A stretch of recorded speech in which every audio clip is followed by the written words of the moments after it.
We are back on this episode of To the Left. I'm excited today to be talking more about the PRO Act because it is my new obsession as a journalist because I realize how much of a void there is, especially in our generation. Speaking as a millennial, as a member of a generation that got completely fucked. It's like 9/11 happened and nothing got better and they wonder why we're so mad.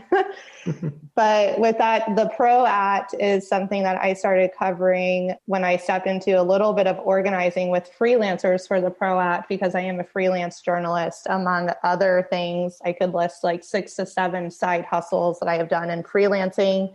It was so cool to meet and connect with people in the same boat. And you know that someone's a freelancer when you ask them, what do they do? And they list like 8 to 9 things.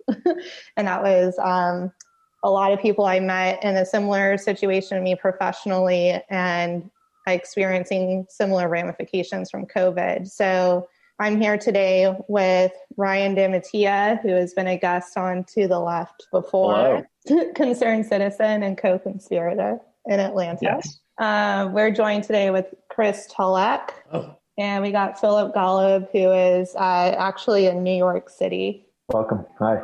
So we'll quote unquote go around the room here, and I want you all to share a little bit more about yourselves and where you're at in terms of labor organization and how we got up to this point. Phillip, why don't we start with you? You're the member of the steering committee and Music Workers Alliance based in New York. Tell us how you got involved with that and how you landed behind organizing for the PRO Act.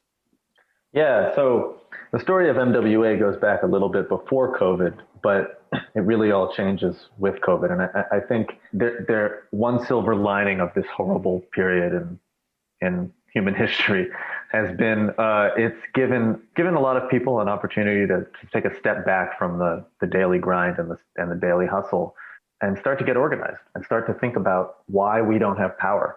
And I've seen that in a lot of contexts, in a lot of respects. I mean, I even think the George Floyd protests that we saw were related to the fact that COVID was going on, and people actually had time to come out and hit the streets. And so the story of MWA is related to that. Right when the pandemic hit, a bunch of musicians started getting together on these massive Zoom calls and, thinking, what the fuck can we do here? And out of that, there was a bit of a prehistory, but out of that, this organization was formed that, as you mentioned, I'm on the steering committee of, and what we're really trying to do is basically look at why don't we have fair contracts? Why don't we have leverage to demand fair pay, to demand fair working conditions? Why are we all poor? And what can we do about it, basically? I'd love to know. Well, there's many reasons. And there's many complex reasons.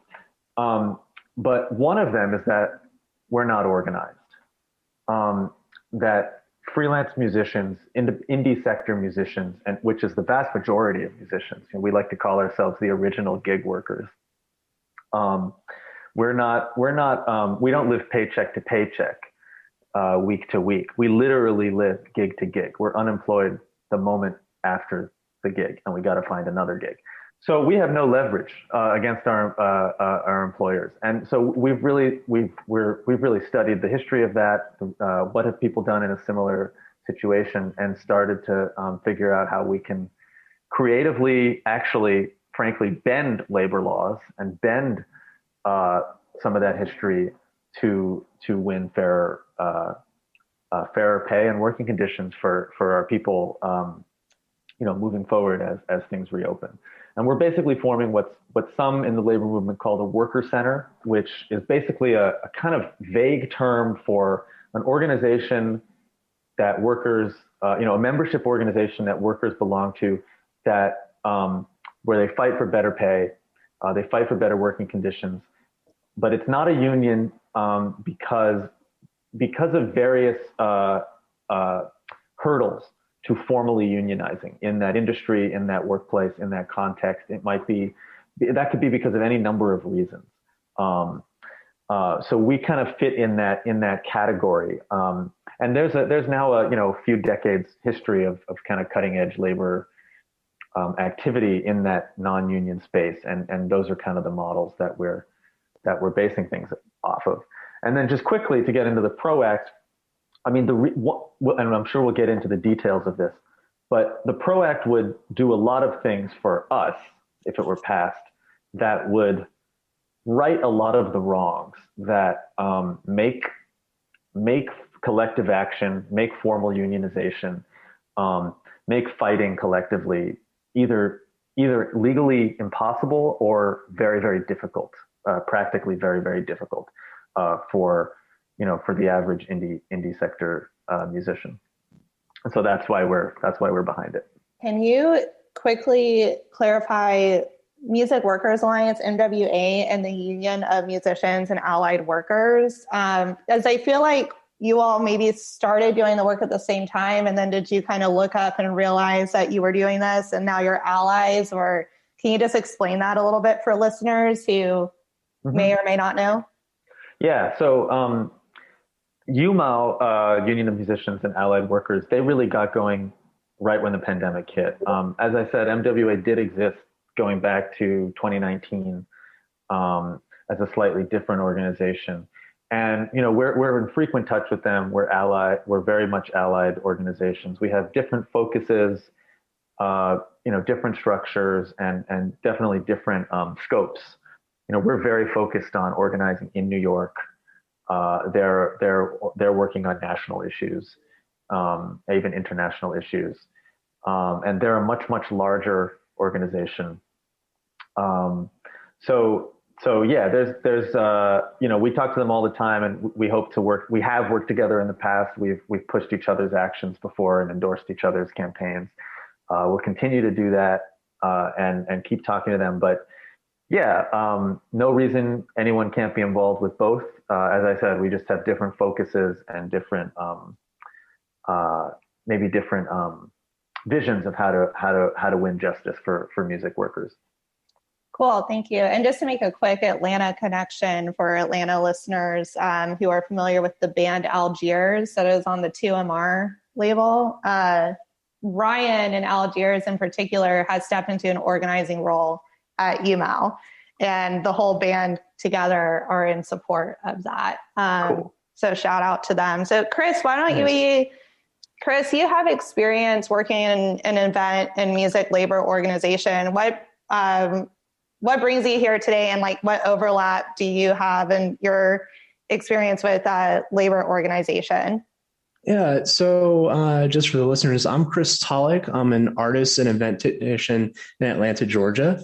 For the longest time, my career was always freelance and part-time work in event venues. And then upon moving to Atlanta, I got a full-time job as a production manager for a well-known concert hall. And most of my work in labor organizing and working alongside unions has been very much adjacent, as I've helped steward people into unions, both stagehand and film unions, as well as stuff like UMA and now MWA as well. Less so MWA, I'm not as familiar. But it's always because I've worked with non-union houses. And when I was doing overhire, I've worked extensively with unions to get labor in and kind of have had that back and forth. I'm a big proponent of unions, despite not being in one myself currently. But a large portion of that is also attributed to right to work states in the South. Mm-hmm. That has been a common thing in the Southeast, and is really where lots of unions operate that aren't unions, if that makes sense. There is one that involves university workers that I've done a little bit of work with, not very much, but they are also not recognized as a union in the most classic sense of that. So in a lot of states like Georgia, you see things that operate as unions and also something that falls kind of within the cracks. What's really interesting, what I've kind of wanted, what I'm very excited to learn about in this discussion and bring to this is kind of looking at what may be the future of organizing in labor is going to be following the PRO Act and other movements, especially as a big change that we've seen in the last couple of years is lots and lots of workplaces that have never been unionized before, or workers that typically would not be considered what your classic industrial worker union type of jobs would be. We've seen unionization in tech with the Google work, talk about Amazon and the Bessemer work, but also just musicians and journalists at the Condé Nast unions, at the New Yorker, Ars Technica, and Pitchfork. There we go. That's that. As well as we're seeing multiple unionization efforts underneath Spotify, in particular, Gimlet Union and some of the podcasting work. And then a lot of what UMA has been working on has been their trying to get Spotify to raise their streaming rates to 1 cent a stream, amongst plenty of other institutions. But that's been the one thing that's garnered them some journalism attention as well. So these are all groups of people that are generally freelance. And the context of most musicians is very much a freelance context. The context of most, I love the fact that both MWA and UMA use these contexts of music workers and allied workers. Because it speaks to what generally hasn't existed in unions before the past couple of years, and that is a generalization of the work itself too. There are more than musicians operating when you're putting together an event. There are more, if you just have a stagehands union, you're also missing out on some of the other elements of like promoters and venues and those efforts. So you see in music now, lots of effort to try to include the entire ecosystem, because the pandemic really came along and exposed that you take one Lego out of the event brick or the event, whatever you want to call it, and it starts falling down very quickly. Lots of these things can't happen without lots of different types of labor occurring at once. And that's generally everybody's job now. Very few people are, working for a single company or working exclusively in a factory or in those contexts. The working class is a harder thing to define now than it ever was before.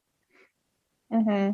Yeah. And before I kick it over to Ryan, I just want to note that, I've done work as one of my freelance jobs was independent contract work for public relations and like a little bit of artist management, just helping local musicians in Atlanta, kind of shifting from doing local music journalism at Creative Loafing and then starting this publication and then like helping artists is really cheap because PR is expensive. It was like devastating to see like the rise of a lot of, and Philip and I have talked about this in depth and we can talk about it more, just about like, we talk about access to capital and it's like people that come into the music industry, it's like you need access to already existing capital to succeed, which is like bullshit, and that's why the generational or the wealth inequality gap exists in journalism too. And it exists in the music industry. And I feel for artists right now that have to basically act as their own agents, their own managers, their own PR person. And I started my PR business because I was getting a lot of press releases from artists. And it was just clear to me that no one was helping them and they didn't know what they were doing. But I don't think it should have to fall on them to necessarily be like a one-person enterprise. Ryan in marketing. I credit this conversation with you. You got the ball rolling on this. And like, I was already activated about the PRO Act, and we can talk about the wedge that was driven among freelancers through some billion-dollar think tanks and things like that. But how are you holding up? What got you wanting to talk about this? Yeah, so not to sound like a broken record, but Asia, I'm here today and I'm not surprised. Yeah, like the fact that Amazon came out on top over workers, is anyone that surprised? I was going to ask you if you were surprised about what happened in Bessemer.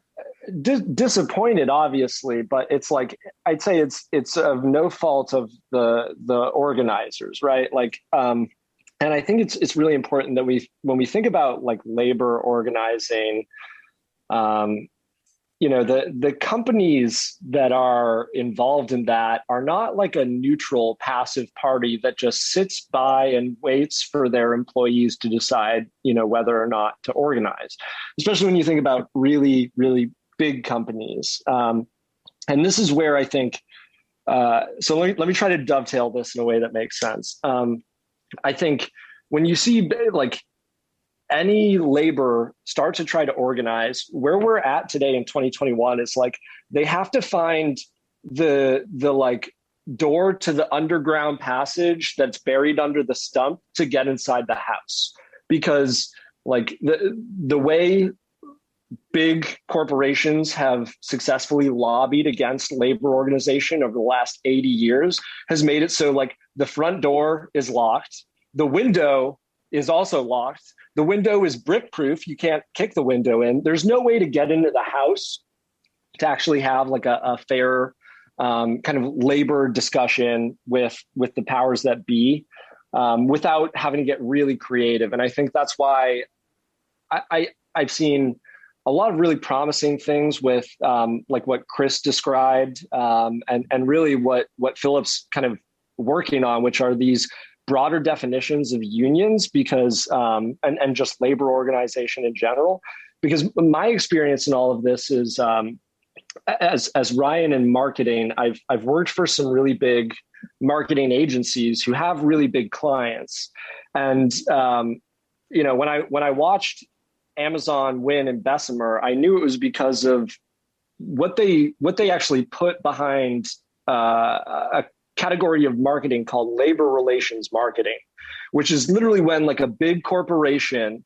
line items a budget to convince their employees not to unionize. In no unclear terms, that is exactly what it is, but it's always dressed up as a means of, looking out for the best interests of the worker. And like ostensibly it's like to inform people, but you don't hire people who are good at selling things to inform people, right? You hire them to persuade people of a point of view. And so that's why I'm here and I'm not surprised. And so I really wanted to come on to this conversation to hear just some of the creative ideas, because I know both, I've had a lot of conversations with Chris about this, but I'm excited to also hear from Philip about how reimagining how we think about labor organization can help us find that like trapdoor under the stump that lets us actually organize our labor in an effective way, that gets us inside the house and gets us some power and at least an even playing field, right? Like is fairness really too much to ask for as a worker? Yeah. And Ryan, quickly, like these companies often, they say that they're doing these public relations campaigns to make sure their workers know the truth. I'm putting up air quotes. But the fact of the matter is they're often willing to spend millions, sometimes even billions of dollars, which is often more than the workers would even be asking for in their contract. And the reason they do that, the reason they're willing to literally spend more money busting a union rather than even giving into the union's demands, let alone negotiating at all, is that it's more than just about merely the pay raise and the healthcare contributions and whatever costs the union will win in concession. It's about power. Yes, it's about power in the workplace and giving into the fact that organizing works and that collective action works and that workers actually don't have to consent to living in effectively a totalitarian authoritarian regime for 8 to 10 hours a day while they're at work.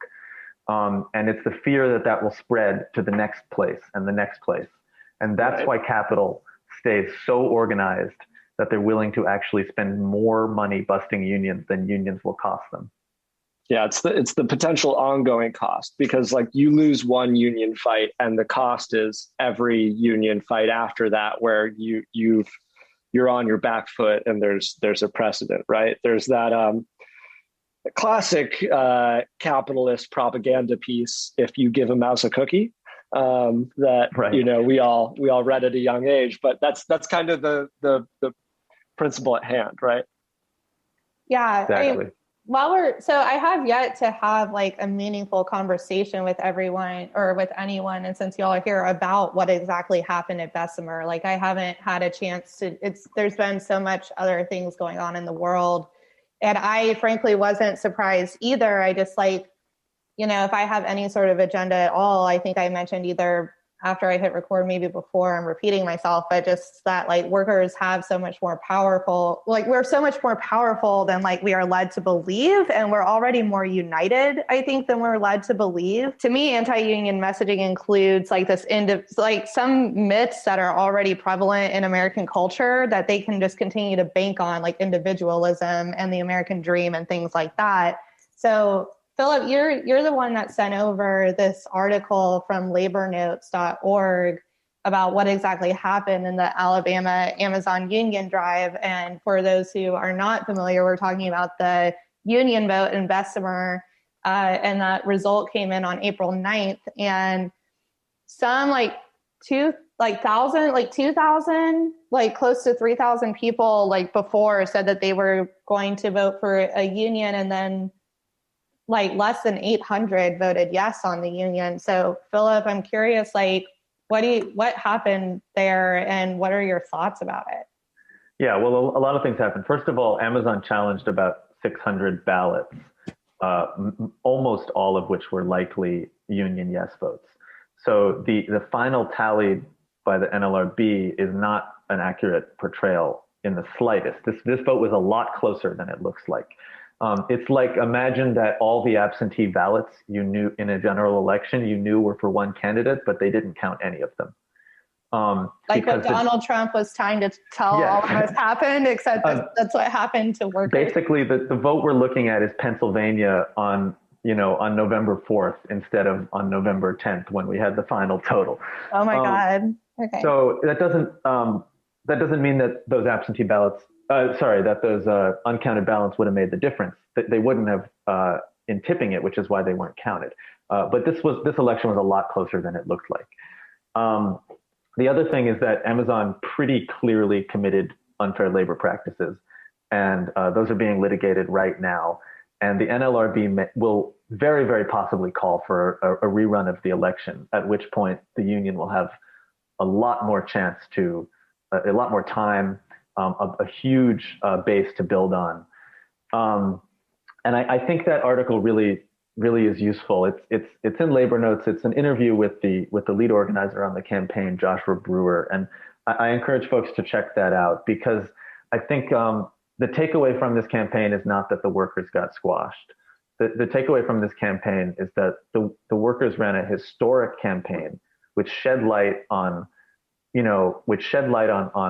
how disgusting Amazon is willing to be, and opened up new avenues for organizing that will be pursued for years. This campaign is not over. They can still win this campaign. This is one notch. We're in the third inning or something, of this campaign, and we're down a little. But this fight is not over. It's very, very common to lose large workplaces. Especially, it often takes multiple votes, multiple attempts. Many comparisons have been made to the Smithfield food distribution plant for its similar characteristics, about the same size, large plant in the South and a right to work state. That fight took 16 years and 3 elections to win. So this fight is not over. Mm-hmm. And I just think that needs to be emphasized without, getting into all the details of this and that. I wasn't there.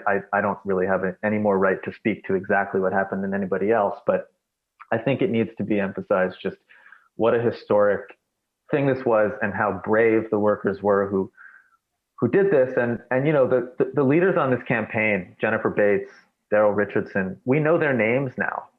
Mm-hmm. These are now leaders, and they're going to keep fighting, and they can't be fired anymore because they now have contacts at the New York Times and the Washington Post. So they have an amount of actual job, sort of practical job security to keep organizing that other workers wouldn't have. So I think there's many. This is cause for celebration and excitement, even though this specific vote didn't go the way we were hoping. Yeah, I feel like it can't be understated just how insane it is to organize against Amazon, period. Mm-hmm. Yeah. And Chris, the world's largest company, right? Yeah. And Chris, I wanted to kick it to you next to speak about that, especially in the context of the South. And also, I just want to acknowledge that we're probably talking about a lot of musicians and artists, because a lot of people that work for big industries are probably really talented people that are doing music and art, but they're not able to pay themselves living wages doing those things. But can you talk about how big and monstrous this was to do it, particularly in the South, in Alabama? Yeah. I mean, the South has just a huge history of, anti-labor work. On the anecdotal end, it's my mother used to work for a battery company in South Carolina, and they fully convinced her and my parents to not go with the union. And there is a lot of anti-union work around unionizing this one factory in that space. And I believe, again, it was the 90s, so I'm not 100% sure. But the factory did end up unionizing, and the company was big enough that they just shut the plant down and fired everyone. And that's, it's anecdotal in a sense, but it's not rare. Representative. It's representative of the fact that where there are wins made in the Southeast, and it's preponderant, it's oftentimes right to work states. I'm not 100% sure if that's true of Alabama or not, but both South Carolina and Georgia are, and I assume lots of other of the Southeastern states are. But right to work is one of those elements that allows big companies to pull the rug out from underneath people. The media, the saying goes, the right to work is that it goes both ways, that I can go ahead and quit work at any given time. If I don't that's what keeps things competitive. These companies have to treat workers well, or else all this leave.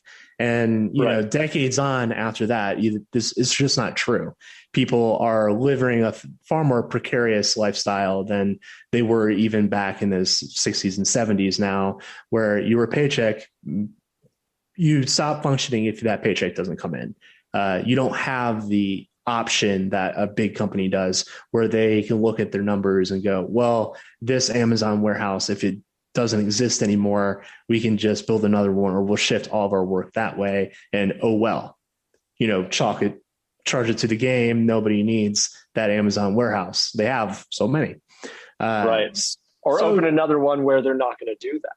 Absolutely. And there's so much insinuation in labor, negotiations and coming from companies. There's enough laws on the books that they can't outright threaten anybody like they used to. But there's not enough laws on the books for them to not just insinuate very heavily that you'll lose your job if you organize. I have not read all the way through this labor notes, but I have read on the Bessemer account where they were making it mandatory for employees to go to, or sessions of employees to go to these classes where unionization was discussed and pushed that way. Made by Amazon, was heavily anti-union and just overwhelmed with these contacts. A lot of these people that were being told to go to these classes were also workers at this Amazon plant that hadn't been reached by organizers yet. The union hadn't even been able to reach out and start talking to them on that context. So they're already being found by this company that had the resources to do these classes and to kind of slow their own production and change things around these workers to go ahead and change that media narrative, that local narrative against it already. And that's part of the course for a lot of this working in the South. You are generally working multiple jobs. if you're living a certain class lifestyle, and you are often atomized from your other workers too. The amount of, how much the Southeast has really picked up, and then just generally US wide and globally, but gig working as kind of that catch-all for largely fairly exploitative labor practices by companies and tech companies and platforms that are rent-seeking organizations and not necessarily asset-holding organizations. It just leaves so much room for you to not even know what your rights are. And if you peek your head out enough, we're decades in and right to work, you stick your head up enough, they'll just tell you, I don't think you need to work here. And it's right to work under the threat or under the tacit threat of like homelessness and starvation. That is like all of capitalism. Yeah. The AFL-CIO calls it right to work for less. That's what they actually call it, because to be honest, every time, and we all do this, I include myself in this, but every time we use the phrase right to work, we're actually accepting a right-wing propaganda framing of the issue. I mean, that's what, just like pro-life is accepting, that kind of ridiculous way of framing the issue. First page, right to work is the same thing. So that's kind of what I wanted to touch on, is like the thing that is scary to me, that because I'm always like, why the hell is this happening? Oh, of course, I shouldn't be surprised. Is like when you think about tonnage and you think about kind of the subversiveness, like you hire the best marketing companies in the world and they come up with things like right to work and like pro-life, things where it's like the very usage of them perpetuates one point of view and elevates it over another point of view.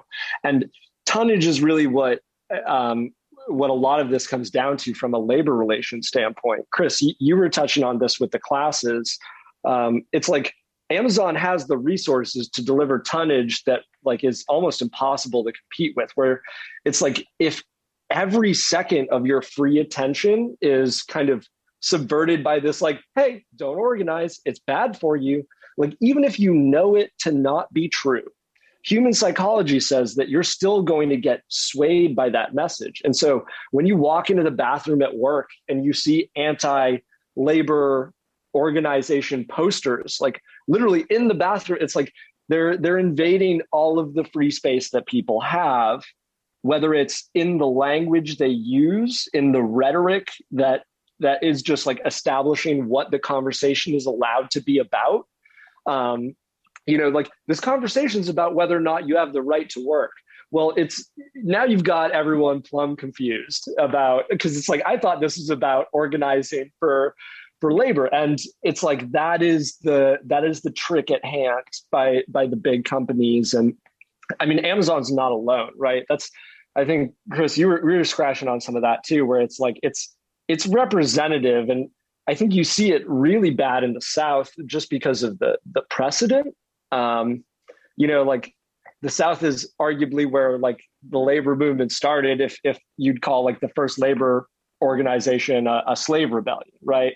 Of like resisting kind of the capital control. But because of that, I think there's this really strong legacy of capital resisting the interests of labor by any means necessary, but anything that's within bounds. And they're constantly redefining those bounds and saying, oh, this other thing that we haven't done yet is also within bounds. Yeah, and it's worth just saying that almost all of the things that Chris talked about as some of the specific tactics and issues are corrected in the PRO Act. The PRO Act deals with like literally everything you just said, and protects workers, overturns those state laws, makes a lot of the things you just described illegal, and it crucially gives the NLRB, which I realized I was using that term before and not explaining it. That's the National Labor Relations Board, which is the federal agency that basically adjudicates labor disputes and runs union elections. It's basically like a a court that just deals with labor issues. It gives the PRO Act also gives the NLRB a lot more power to actually enforce labor laws, and beefs up the level of the penalties that it can put on companies that break the law. Because right now, companies often knowingly break the law because even though they know they'll get caught and they know they'll be ruled against, the penalties often are like nothing. The NLRB doesn't have power to actually fine them or to compel them to do anything. Oftentimes, the most common case is when a company commits an unfair labor practice. What they're required to do is just post a sign in the workplace that said they committed an unfair labor practice. Write a note, basically. Write a note that says you're sorry. Yeah. So the PRO Act fixes that as well, and it starts to be pretty hefty penalties that is really going to change the balance of power. Yeah, and while we're here, I want to, because I'm surprised honestly that there's not more national general discourse about the PRO Act, considering like what a landmark piece of legislation it is. And just someone who works in journalism, I've myself written outlets, like national outlets, because I've been working on a piece about it that I want to amplify beyond like a local level.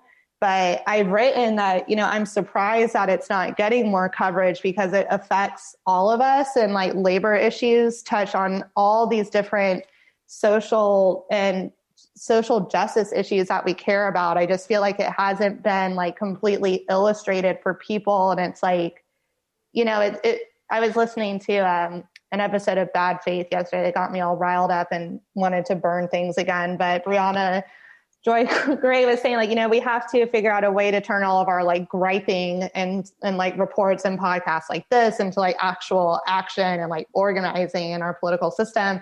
They weren't really talking about the PRO Act, but that's like what I'm just thinking about in terms of labor organization. But like first, like right off the bat, I think there's just like, I think our general population is just woefully misinformed or like undereducated about what the legislation even does. So it's like, I kind of just want to start and spend a minute talking about like what the fuck the PRO Act actually does. So people can kind of like be like, oh, this will actually be useful for me. And then I think one way to my second part of the theory is that like in order to engage people and activate them on this issue is to connect it to things that people are already pissed about, like climate change, climate justice, police brutality, gentrification and displacement of communities of color and things like that. But just for like that first piece, Philip, you started talking about, you're really familiar with the legislation itself. Can you just tell listeners kind of like in layman's terms, why we need the PRO Act and like what it will do for workers? Okay, I'll try to be brief and not get into too many of the specifics because labor law is kind of a whole wonky thing. But basically, we live in a country that the labor law is overwhelmingly tilted against workers and for employers. If you compare the laws, compared to Canada or Europe, workers in those places it's a lot easier for them to form unions and to fight the boss. So what basically in 1935, the National Labor Relations Act was passed, and this was a landmark piece of legislation that recognized the right of workers to form a union and to engage in what is called protected activity. Protects the right to strike. It codifies the right to collective bargaining. And that law led to, it came out of an explosion in labor activity, and it led to a further explosion of unionization, which basically built the middle class in this country. Since 1935, there's been an organized, basically chipping away at that by both the courts and by Congress, as well as by state laws, against the NLRA. And the NLRA also has some sort of original sins. It excluded domestic workers and it excluded farm workers, largely because those workers are often Black and brown and immigrant. And that was a kind of concession in the original NLRA. So to basically give a big overview, the PRO Act corrects those original sins, and it It undoes all of the terrible things that have been done since 1935 to weaken the NLRA, which means that if the PRO Act were passed, it would be easier for workers to organize. They'd have more rights and protections to organize. They'd have more rights and protections to engage in collective action in the workplace. It would be easier for them to form unions. It would be easier for them to win a first contract fight. An overwhelming, or not overwhelming, but a kind of horrifying number of unions that are formed don't ever reach the first contract because the boss can drag out that fight forever and basically do all sorts of illegal things. And it's very hard to fight that. So it makes it very easier to win a first contract once you've got a union, and it makes it easier to, it gives all sorts of rights and protections to workers and unions to continue fighting once they have a union. That's kind of the overview of it. There's lots of specifics within that. But yeah, it's basically, and a bit of history of like why now. Labor reform has been attempted numerous times, like in the last 50 years, and it's basically always failed. What is significant about this piece of legislation, bits of this legislation have been tried in the past. And this is the first time that a major attempt to pass labor reform, they're doing it all at once. All the huge problems with labor law, it's all taken care of in the PRO Act. And the reason that there's the AFL-CIO and its allies have decided we can do this now is because basically it was always done in a piecemeal way to try to appease certain Republicans, to try to say, oh, well, to get this through Congress, we're going to need to just do just this little part, and then we'll do this other little part. Now politics are so divided in national politics that basically the Republicans are going to outright reject anything that's even remotely pro-labor. So the thought was, well, fuck it. Let's just do everything we need, everything that's fucked up about labor law. Let's fix it all now. And so in a way, that's actually strategically made this bill more exciting and allowed for a clearer narrative to be shown that this is an overwhelmingly important piece of legislation. The entire labor movement is behind it. Any person who considers themselves a leftist needs to back this legislation. And it's been very easy. It's been a lot easier this time around to kind of get that energy behind it. And as we know here, like the DSA is organizing a ridiculous number of calls, and they've already flipped a couple of senators through their massive phone banking efforts. So it's a very exciting thing for those reasons. Yeah, and I want to add too, for me, for just the more that I think about it and learn more about it, to me, it's less, because you said everyone who identifies as a leftist should get behind it. And I think I agree. And I think it's a yes, and it's beyond that, because I view that's kind of like a horizontal spectrum that I think about when I'm thinking about labor issues. I'm thinking of this like up and down this vertical spectrum of like class issues, right? Classism. How hopeful are you guys about the PRO Act right now? I have to be honest with you. It's just like, I know we're only a few like Democratic senators away from co-sponsoring to having all Democratic senators on board, but you have like Kristen Sinema from Arizona and Joe Manchin with their weird fuck shit against like abolishing the filibuster. And if we don't do that, so that makes me think that Manchin's co-sponsoring is a little performative. It's like, I can do this, but like, if we don't have any Republicans on it, how hopeful are you that like this will actually happen now? And I don't want to be negative at all. I have faith, but yeah, I just don't want to tease people or make them think that like we're going to get this done this year and it'll be over. Like I kind of think this is a longer fight, right? I mean, we'll see. 5 Republicans did vote for it in the House, which is kind of interesting. I don't expect any Republican senators to. And, I'm not sure. I mean, Manchin is no friend of the left, but his semi-pro-union stuff is like really the only thing that actually makes him a Democrat, besides that he's basically a Republican. Right. So I kind of think that was genuine. And, the other thing is we don't necessarily need to overturn the filibuster to pass it, because Biden is now trying to include the PRO Act in his infrastructure plan. Just throw it in there. which could get through reconciliation. So it's not necessarily the case that this would have to happen as a standalone piece and cross the 60 vote threshold in the Senate. So, we'll see.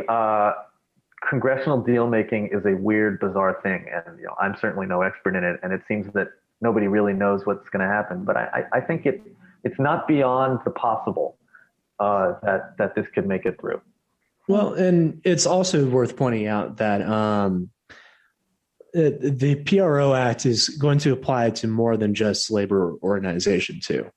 It has elements of broadening definitions for employee, supervisor, employer, as well as doing such things like whistleblower protections and just a couple different options for making labor better as a general concept. And that's going to appeal or should appeal to a grassroots bring on this. And I think that is why you're seeing so much work from DSA, and you're seeing the most talk about the PRO is not really coming from, your big Washington, DC journalism outlets or those kind of elements. It's coming from organizers. And we do know that putting organizers in the right spaces with even some of these Republicans, you can get stuff out and across if the base that they're appealing to is one that is going to want these things too. There's lots of people in manufacturing, in agricultural industries, lots of very, like, for lack of a better term, like blue collar Republican heartland state bases that are going to see these things as useful elements for what they're already working on. And they might not even see themselves as leftists in those kind of cases either. But that is kind of the benefit of looking at this as a labor organization concept and not just a leftist concept. It's something that every leftist should be in favor of, because it's going to give teeth back to unions and organizations that operate in these spaces. But it is something that is applicable across a wide range of people, and not just people that are DSA adherents or the like. Yeah. It's an interesting point, because I think at this point, it's become appealing to like the populist strategy as much as it has to like the leftist strategy, like you're saying, Chris, where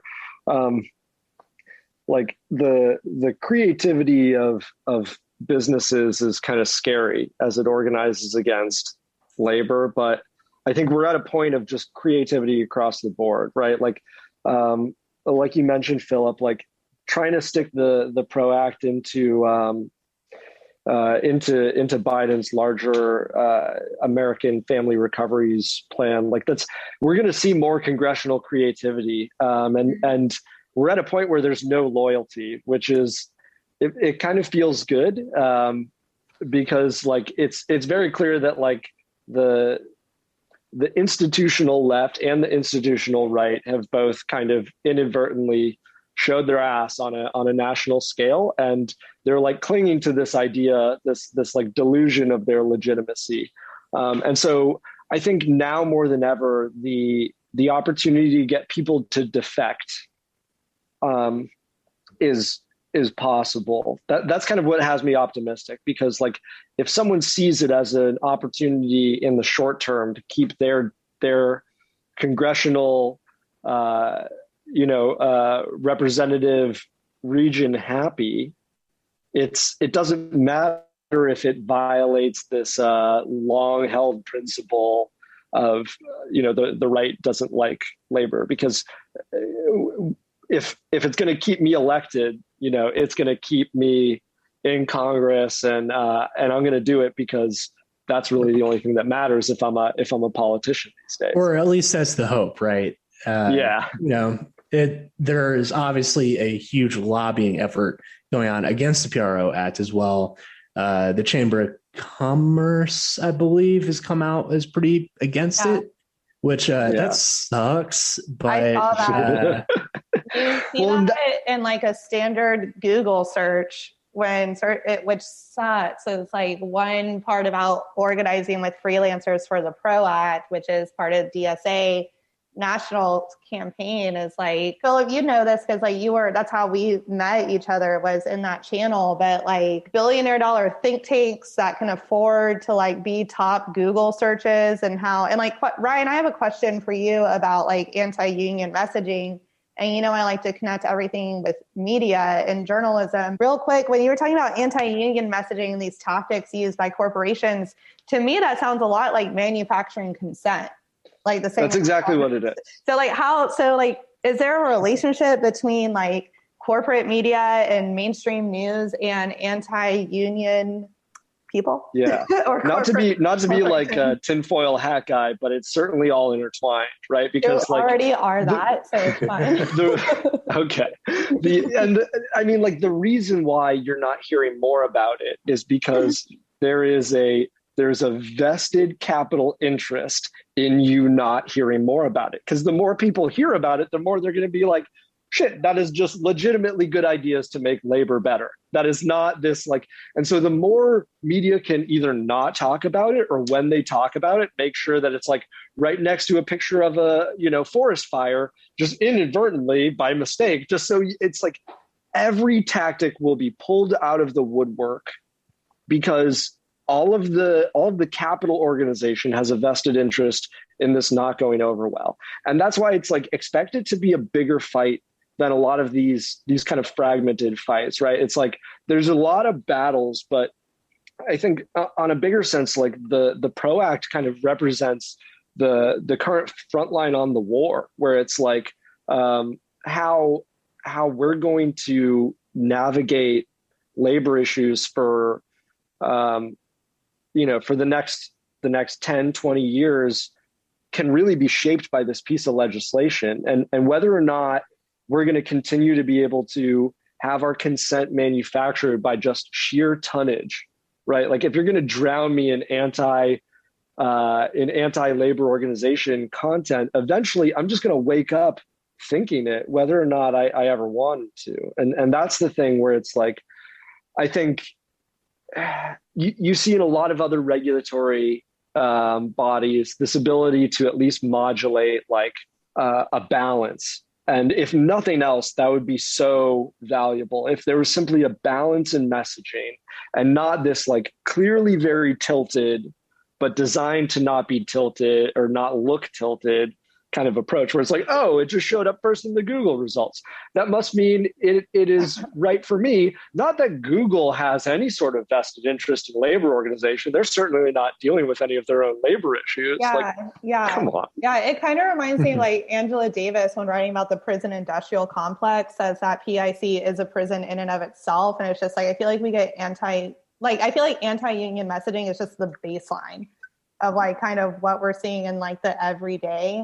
And if I can just like have a moment to kind of vocalize a connection, when I think about, the right or Republicans or GOP knocking like unions and stuff, I'm kind of like, well, if unions are so bad, then why the fuck is every cop in America a part of one? Like, I just like, it's like, you're also like the blue line, like the Blue Lives Matter, the thin blue line in the flag. And you got people talking about how bad unions are when this force, like, so when we talk about the class structure, back to this like vertical structure, this like top down, up down thing, like police are the ones that hold that line between the classes, right? It's just like labor history, like labor organization and history is just full of workers being beaten by and arrested and like brutalized by cops who are just like protecting all the tyranny that goes up.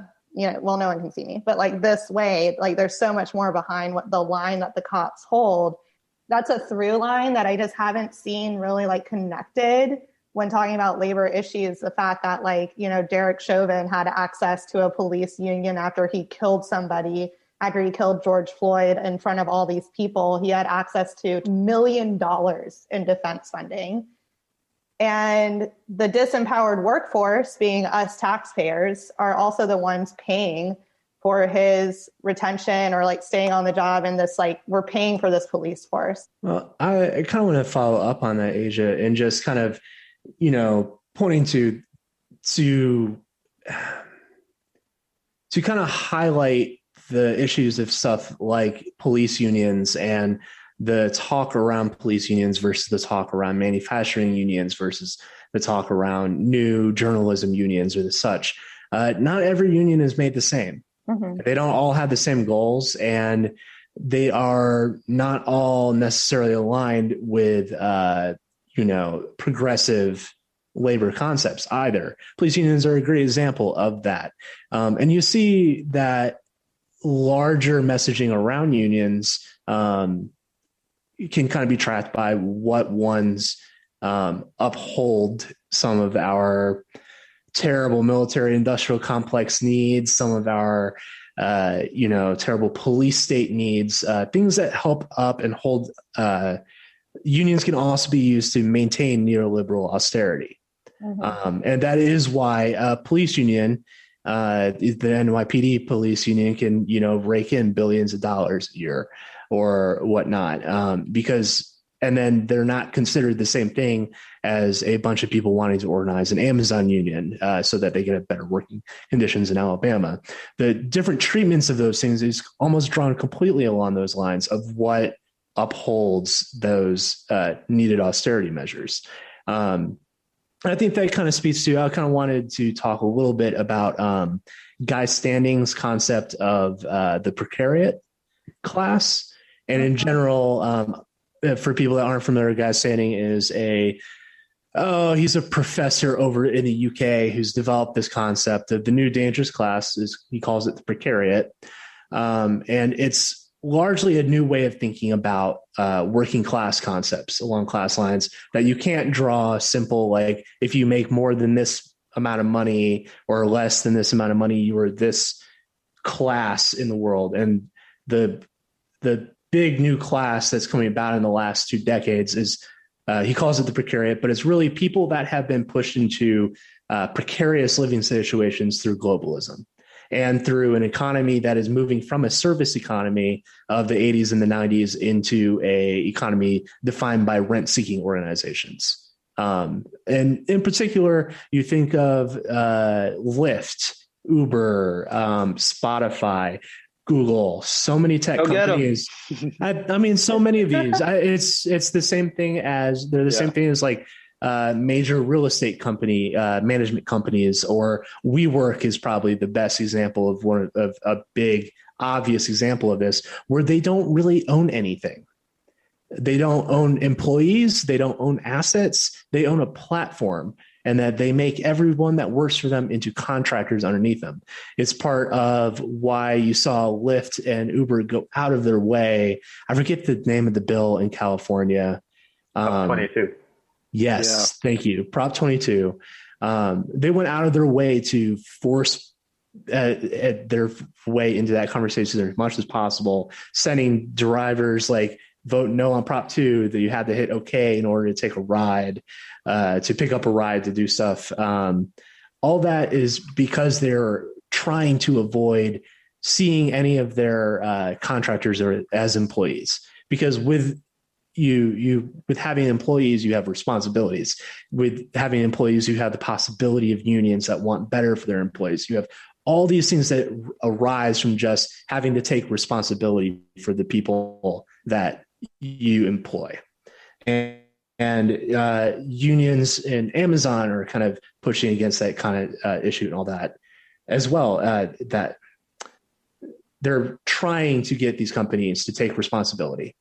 And every company now wants to have as little responsibility as possible. That's different than, what a police union stands for, because these companies want police. They want a union. They want these people to be taken care of. They want people to want to become police officers because they protect property and investments and a class of people that have money invested in stuff like police unions. Right. Yeah. And I just want to clarify that my whole thing is like, why it's like this access to solidarity, right? Mm-hmm. It's just like the solidarity building that is happening like between elites and police and Congress people, like whether they co-sign the PRO Act or not. I think there is like common ground already discovered between both parties to act against like the working class people to continue to produce like cheap and unpaid labor, and we see it manifest in mass incarceration. That's like, I'm not saying we should have like unions that organize the way police do. I'm just saying, like, hey, they're organized, like they have solidarity. In order to combat that, we all need to organize and like find solidarity among us too, pro-act or no pro-act. And I'm so like Absolutely. happy that it's happening like before it. But Philip, I think you were going to jump in. Go ahead. Oh, well, I was just going to say that it's, these police unions, they have an incredible amount of power, partially because like they literally have control over city policy through their standing collective bargaining agreements.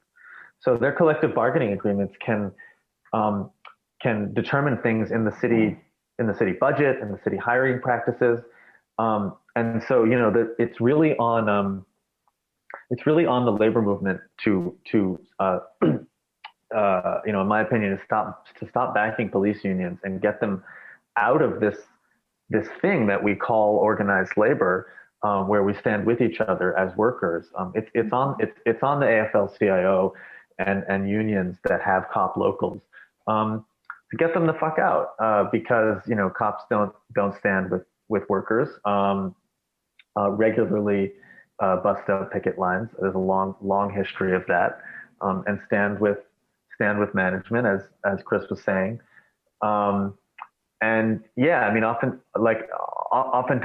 it's the fact that they have those unions is it allows democratic politicians in a lot of these cities and states to actually hide behind that, and say, oh, well, there's nothing we can do. We have this union contract that we have to honor. And the fact that they have that contract, it's backed by, it's got that SEIU sticker or whatever on it. It's like, oh, well, of course we honor union contracts. So there's nothing we can do about it. And, so we really need to delegitimize the notion that cops are workers, and the notion that, that they belong to this thing called organized labor. And that, ask anybody who's deeply embedded in abolitionist work, and they will tell you that cop unions are a central impediment and hurdle towards progress.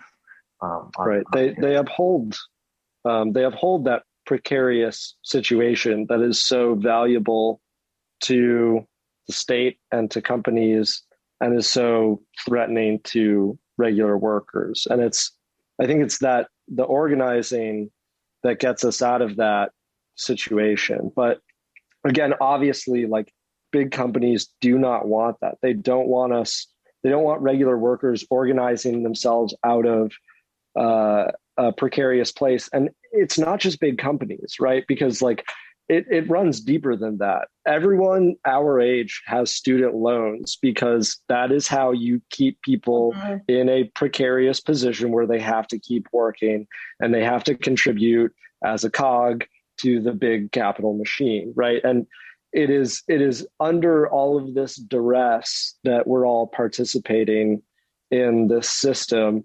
And I mean, like the police, like at this point, the rhetoric's important, and they're not workers. They're tools of duress. Like it's a guy with a stick, but like as soon as they can replace it with a robot with a stick, they're going to. They have made that clear, where it's like they don't have to pay. It's like they're just tools of the state and of the capital to maintain that incredibly tentative balancing act that labor is in, just to try to keep food on the table and keep their lives together. It's like it's a lot harder to organize when you're on your back foot 24/7. So I kind of have a question for Philip and Asia about the Freelancers for the PRO Act. What about the PRO Act is going to change things for freelancers? That's something that I'm not 100% sure of based on what I know about the PRO Act. But it is something that applies to us, every one of us, more and more now that fewer and fewer companies are willing to make you a full-time employee at all. So as has been the theme with today's conversation, when Chris talks about a problem in something that companies are able to get away with, or something in the law, ding, ding, ding, the PRO Act fixes that problem. Amazing how that keeps happening. Yes. So currently, I mentioned this thing earlier called the NLRA, the National Labor Relations Act. which gives workers the right to form a union and the right to also actually, importantly, take collective action even when it's not in a union context. And the right to engage in all sorts of protective activities, including strikes and other things in the workplace with your coworkers. Those are protected under the law. Like I said earlier, that doesn't apply to every single person in the country. That applies to you if you're classified as an employee under current law. And as I said before, domestic workers and agricultural workers are carved out of that as well. Independent contractors are also carved out of that.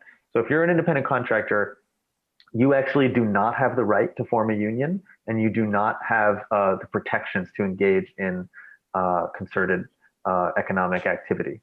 You can be fired.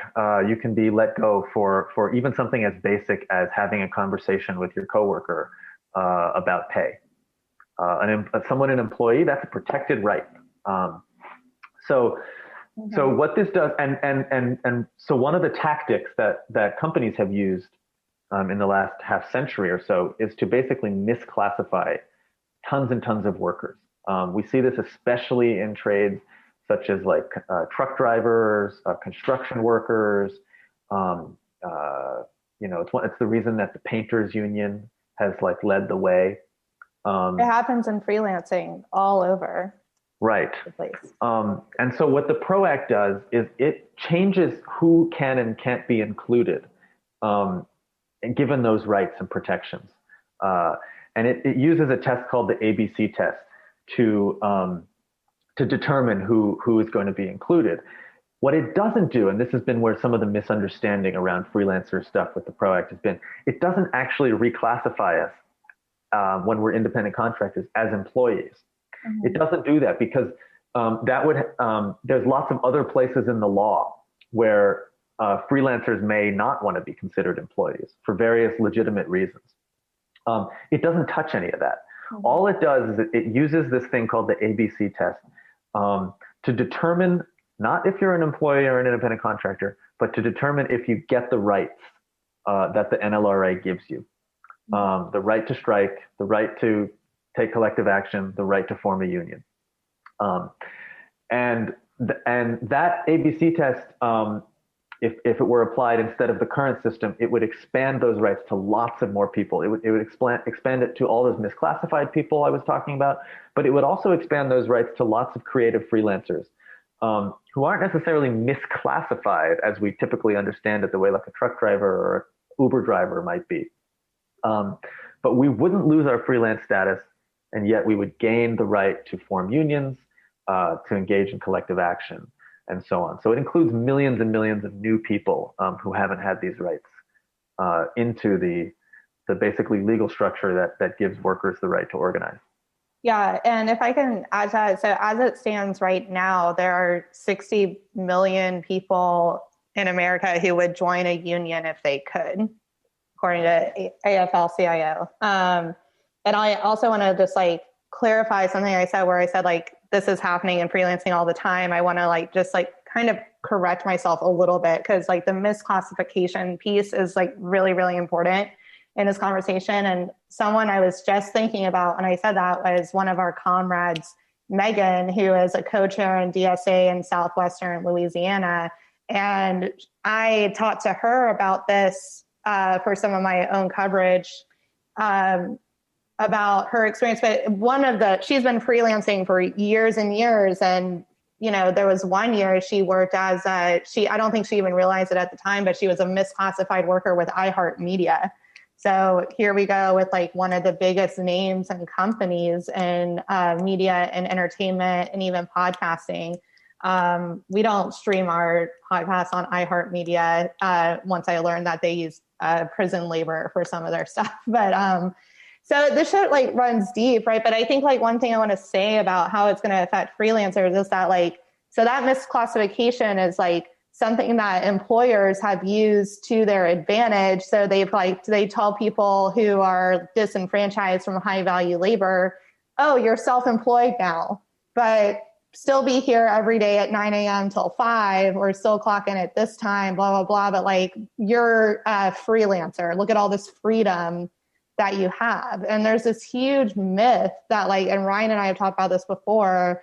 I will call Ryan up and be like, what's the deal with this? Like, give me the download on like why people are saying this. But this myth about freelancing that like people are just like doing it by choice. Like it's been packaged culturally to make you think that you're empowered on your own without protections, without benefits, because what you can like make, quote unquote, make your own schedule. And most of the time you can't. So it comes down to, this is why a lot of people are nervous about the PRO Act. And Ryan said, they don't want workers organizing with each other. Enter this argument about freelancers. That's like literally what it was about, was to like drive a wedge.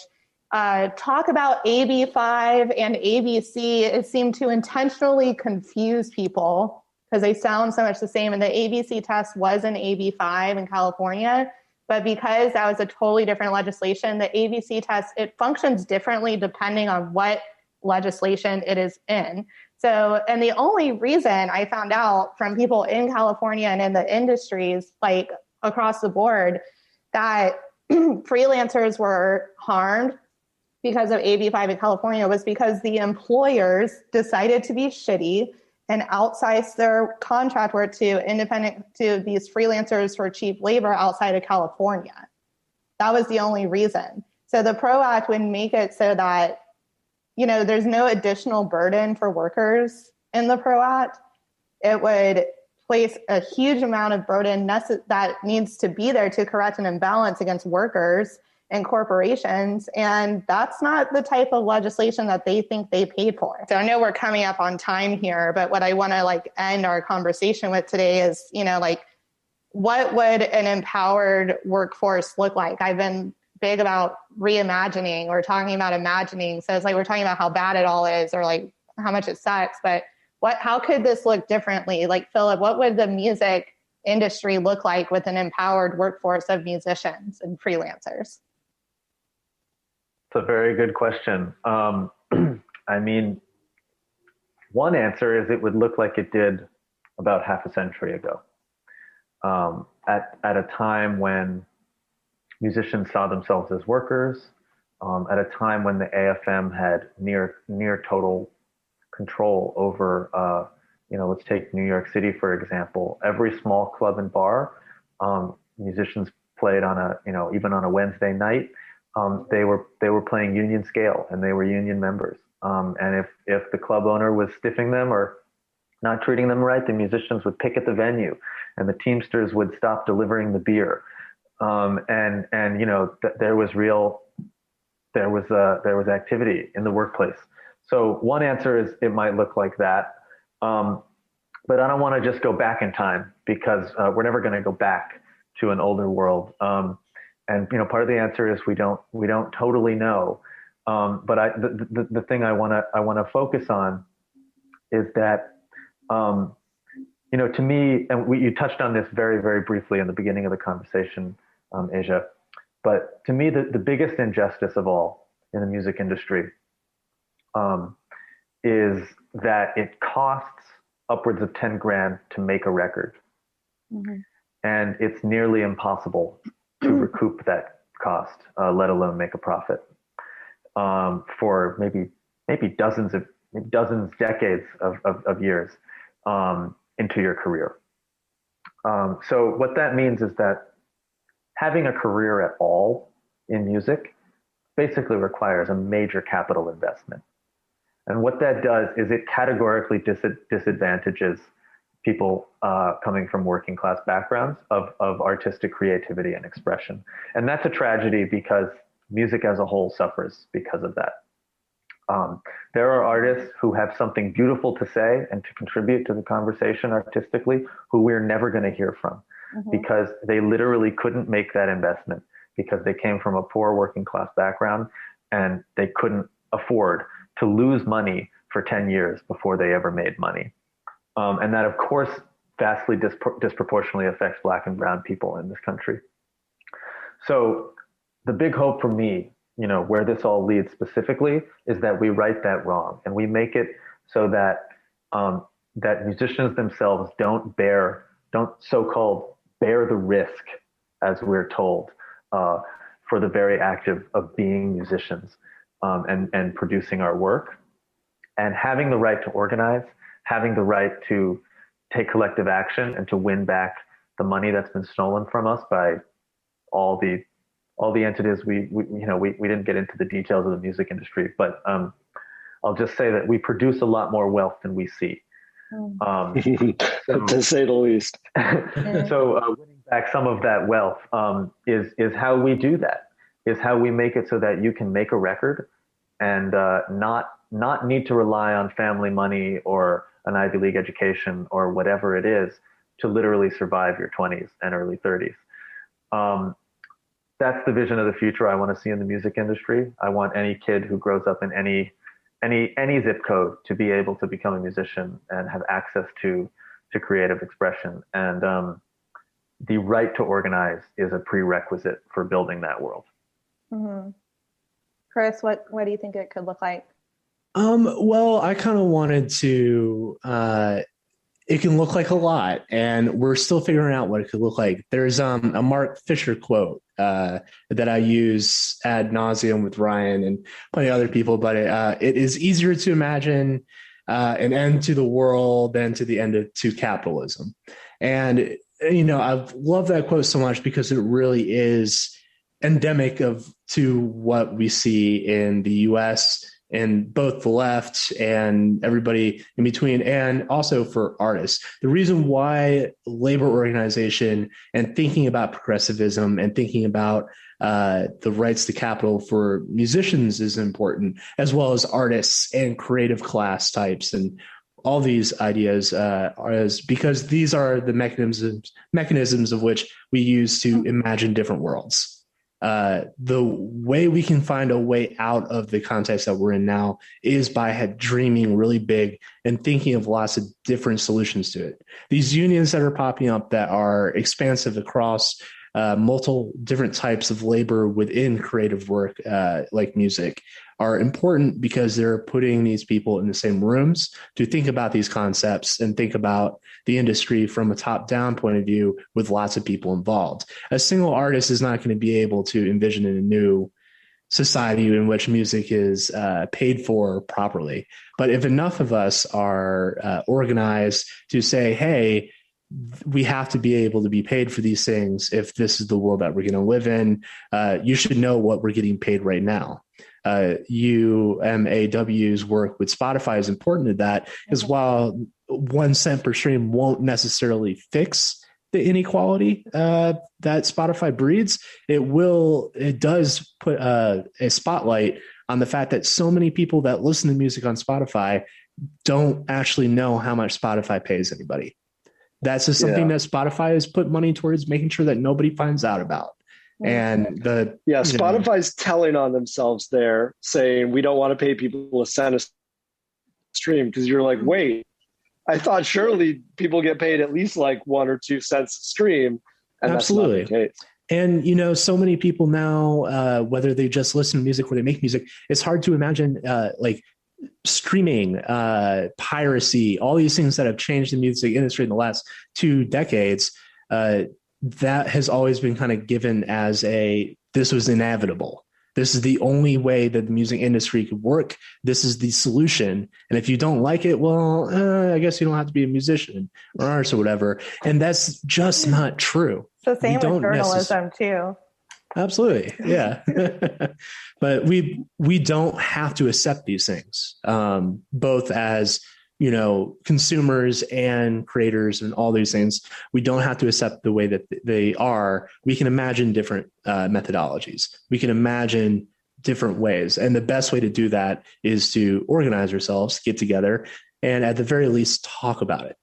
I think it's all a process, right? And like all of this seems super impossible now, just like every layer of any sort of abolitionist or progressive action is. But like, I honestly think labor organization is the tip of the iceberg around economic organization, right? Because what we're really talking about is like people with a shared economic situation, recognizing that and saying like, okay, we're kind of stuck in this boat together for better or worse.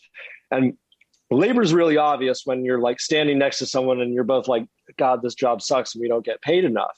But it can get really creative if we started to think about things that looked beyond that, right? And like, imagine a debt union. That's the one that keeps coming to mind, where it's like, what if we started organizing everybody who had a student loan, right? Regardless of like your job or whether or not you even had a job, like everyone who has a student loan has a shared economic interest in that system being much less broken than it is now. Check out the Debt Collective. Mm-hmm. Yeah. Okay. So I'm getting educated right now. I need to take a look. As for Taylor, that's literally what she's doing, and the notion is that you can collectively apply collective pressure against creditors. Yes. As debtors, and that's it. No, I love it. And so it's like, I didn't know that was possible a year ago. It didn't even cross my mind. And it was like, wait a minute, like 100 million people paying student loans in this country.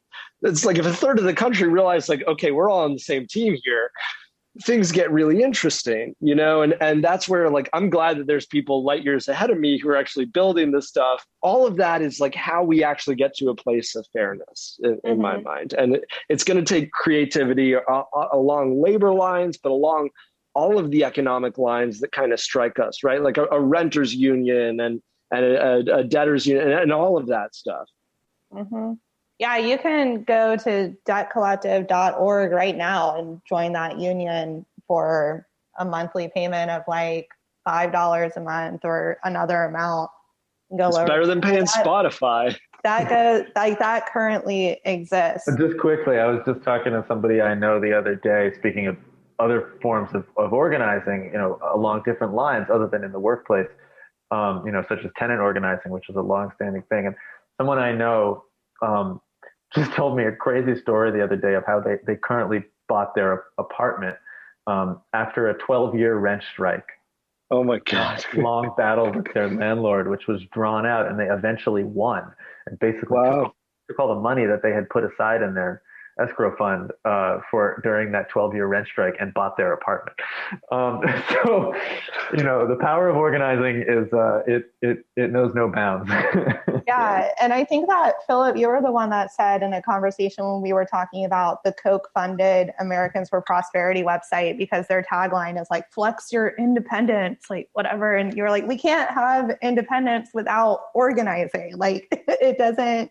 You don't just like have that on your own. Ryan, since you're a co-conspirator on this show, will you take us out? But can I feed you a question about why you think local independent journalism is important and who people can donate to if they have the means? Yeah, that's a softball. So I would point people towards the main line, which I know, Asia, you've got a soft spot for, obviously.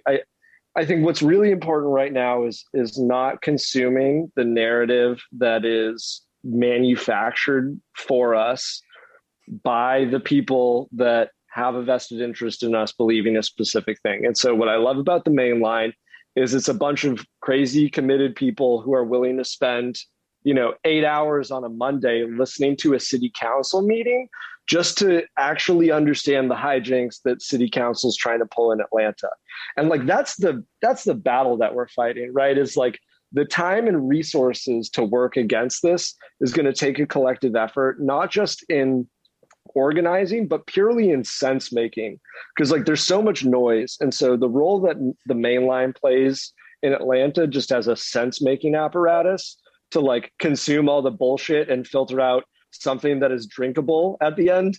I love it, and it's incredibly valuable, and it's certainly, again, worth more than giving $5 to Netflix or Amazon or Google or Spotify, who is just going to take your money and use it to convince people that they shouldn't organize their labor. Thank you, Ryan. I'm just really tired from promoting us all the time. And like, I don't like fundraising or asking for donations, but it came up in conversation earlier because someone was making a social media post for us to boost like a donation ask, because we're always in the red in funding because we're in the journalism crisis and the pandemic. That's just the way it is.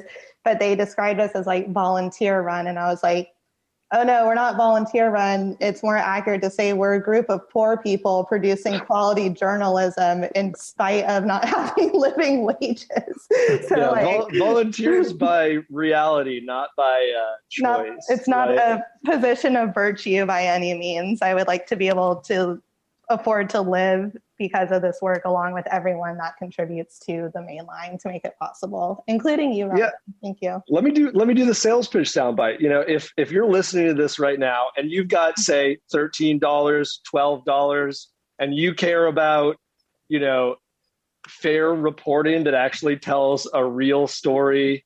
Yeah, or $1,300. I mean, that works well.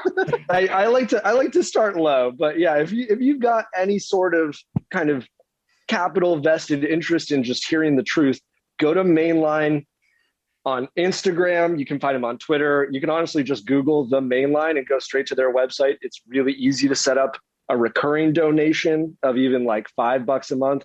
And again, it'll feel way better than your Netflix subscription. I can guarantee it. Come back to me, satisfaction guaranteed. I will refund you your $5 personally if after a month you're like, this is all bullshit. So it's got the Ryan stamp of guarantee on it. Awesome. Thank you, guys. Thank you again for being here, Chris and Philip, and we hope to have you back on. Thank you all so much. Yeah, thank you. Happy to be on. Thanks for having me. Right. Yeah, this was fun. I'm definitely, you know me, Asia. I'm always down to, I've got a lot of words to say. So I've got an endless supply of words. Always down to talk about stuff like this. Awesome. You always have a place here on To the Left. Okay, bye. Thank you for tuning in to this week's episode of To the Left, presented by Mainline Magazine. If you enjoyed this podcast or any of our other resources and would like to join us in our fight to sustain independent media, please consider becoming a monthly donor for as little as $5 a month, or simply make a one-time contribution by visiting our website, www.mainlinezine.com, and look for the donate link. You can also subscribe to our free newsletter to keep up to date on the issues and other news. This is Asia Arnold, founding editor, reporting from Atlanta, Georgia.